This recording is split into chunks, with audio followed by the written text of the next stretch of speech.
All right. Hello, everybody. Uh, First of all, big shout out to the devs. You're doing a great job with this, and I definitely see some usefulness out of it.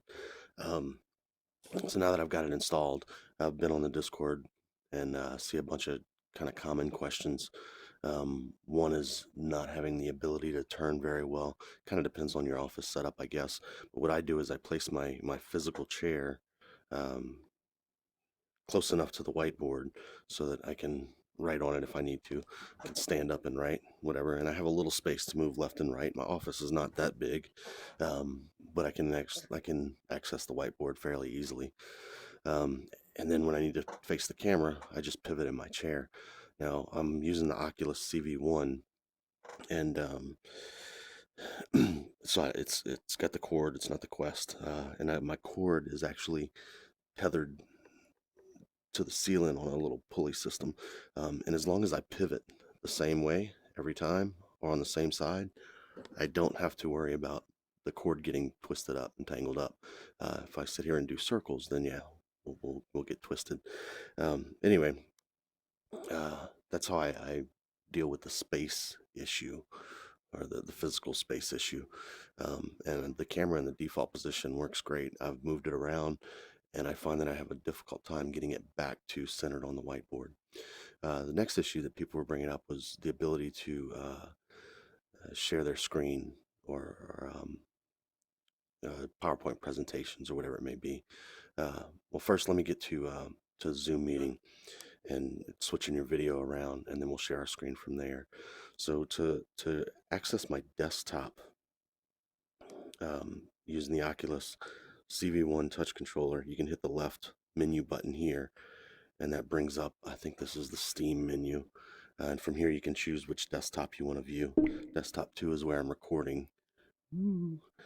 But on desktop 1 is my workspace. Let me move this out of the way.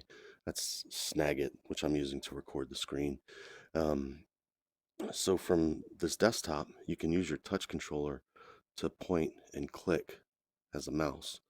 Let me join that meeting so I can show you.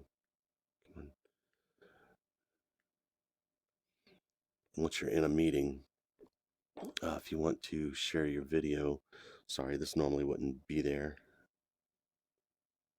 Just get that out of the way. All right. So for your video, if you go here to the video settings in Zoom, enable mirror effect. That's what flips it back and forth. I'm not sure about other meeting programs. I haven't used much other than Zoom and WebEx. I haven't used WebEx in a couple of years though. But this enable mirror effect is what flips it around for you. That was kind of throwing me off for a while until I found that setting. Then you just launch your video.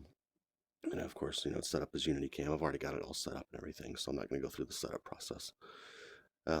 If you want to share files with the people in your meeting, then just go to share, and you can either go directly to the file, or what I do is I just share my screen.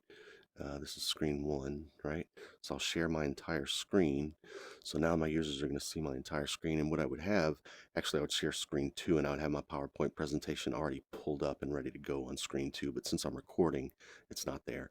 But from here, you can go into files. You can go straight to your File Explorer and navigate through your menus.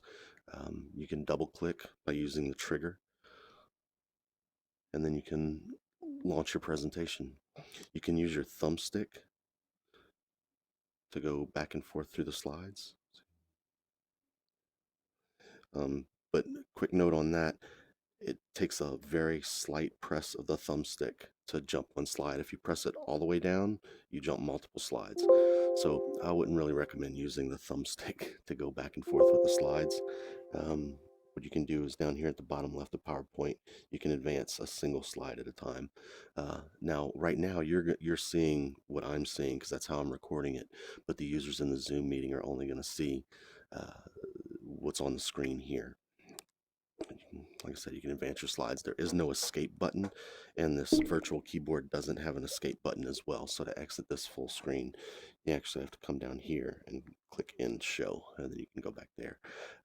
If you have to show other files, one, you could already have them pulled up and just automatically pull them up. But if you need to select them, you just come in here and double click on the file. It's a test image that I did, and then a test Word document. Same thing. You can already have these pulled up. I have that image file already pulled up in the Word file. You can use your thumbstick to scroll up and down. I guess I got to point at the screen. There we go. Yeah, if you're not pointing at the screen, the thumbstick doesn't work. But when you point at the screen, the thumbstick works to scroll. Again, you do have this keyboard, but man, typing is not very easy for me, at least in virtual reality. Um, Luckily, I don't have to present many Word documents where we're doing edits. Anywho, I hope all of this helps.